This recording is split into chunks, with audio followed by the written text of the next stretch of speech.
ஒரு விடாடி அவனுக்கு அது மரணத்தை போல தோன்றியது. பிரியமானவர்கள் இந்த உலகத்தை விட்டு பிரிந்து அந்த பனி இருளுக்குள் மெல்ல நழுவிச் செல்வதை போல அது இருந்தது.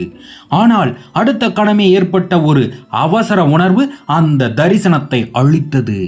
அவன் அவளை நோக்கி கத்தினான். வேகம் எடுத்து கொண்டிருந்த ரயிலை நோக்கி ஓடி அதனுடன் இணையாக ஓடினான். ஒரு நன்கு பழகிய பயிற்சியைப் போல அவள் தங்களது பைகளை திறந்த கதவு வழியாக வெளியே வீசிக்கொண்டிருந்தாள். நடைமேடை முடிவதற்கு சரியாக சில அடிகள் முன்னால் அவள் அவனது கைகளுக்குள் குதித்தாள். ரயில் தண்டவாளத்தில் தாளமிட்டபடி இருளுக்குள் மறைந்தது. அவர்கள் இருந்த பெட்டியின் கதவு உடைந்த இறக்கையை போல இன்னும் திறந்தே இருந்தது. நீண்ட காலத்திற்கு பிறகு அவன் அவளை மிக நெருக்கமாகவும் இறுக்கமாகவும் அணைத்து கொண்டான். பிறகு அவர்கள் கைகளை பிரித்து கொண்டு நடைமேடையின் பனி பரப்பில் கலைநயத்துடன் சிதறி கிடந்த கருங்கல் பாறைகளைப் போல தெரிந்த தங்களது பைகளை எடுக்கச் சென்றனர். பிறகு அந்த இருளை சுற்றிலும் பார்த்தபடி ஒரு கணம் நின்றனர். இது அந்த இடமாக இருக்க முடியாது என்றாள் அவள். அவன் ரயில் நிலையத்தின் சுவரில் இருந்த எழுத்துக்களை சுட்டி காட்டினான். எனக்கு தெரியும், இருந்தாலும் இது அந்த இடமாக இருக்க முடியாது.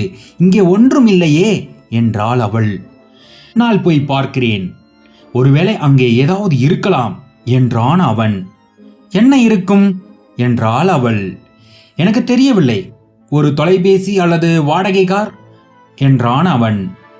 ஒருவேளை அங்கே மெக்டொனால்ட்ஸ் இருக்கலாம் அல்லது ஹாலிடே இன் விடுதி கூட இருக்கலாம் என்று ஒரு கசப்புடன் சிரித்தாள்.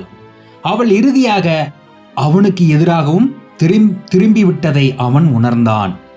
அவள் ஒரு காலத்தில் நேசித்த மற்றவர்களை மெல்ல மெல்ல கைவிட்டதை போல அவனையும் கைவிடத் தொடங்கிவிட்டாள்.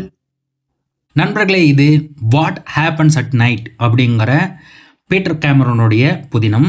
இது திரைப்படமாக வர இருக்கிறதா சொல்லியிருக்காங்க. அதனுடைய சிறுபகுதி தான் சும்மா மொழிபெயர்த்து உங்களுக்கு சொன்னேன்.